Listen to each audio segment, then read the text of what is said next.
కానీ వాళ్ళ ఆసక్తిని బట్టి మనం వాళ్ళు నేర్చుకోరా అని మనం చెప్పాలి. పెద్ద విషయాన్ని చిన్నగా చేసి చెప్పాలి, లేదంటే కథల పరంగా చెప్పాలి. ఇంకోటి వాళ్ళ ఆసక్తిని బట్టి చెప్పాలి. మనము అరే బాబు ఇట్లా కాదు అంటే క్లాసులే కాకుండా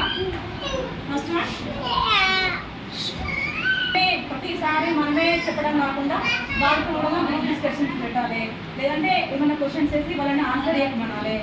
ఇంకోటి ఊరికే క్లాసులే కాకుండా ఫీల్డ్కి తీసుకెళ్ళాలి, ఏదైనా వర్క్ ఇచ్చి వాళ్ళని తయారు చేయమని చెప్పాలి. ఎగ్జాంపుల్,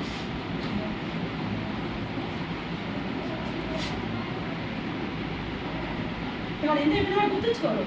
మనకి ఏం చెప్పాలి, అది దీన్ని విడగొట్టాలి, నా మీద మొత్తం నేషన్ గుర్తుపెట్టుడు అంటే వాళ్ళకి అర్థమయ్యే రీతిలా చెప్పాలి. మళ్ళీ ఫ్యాన్ లేకున్నా వానికి ఆహ్లాదకరమైన వాతావరణం ఉంటేనే గుర్తుపెట్టుకుంటాడు. మొత్తం మంది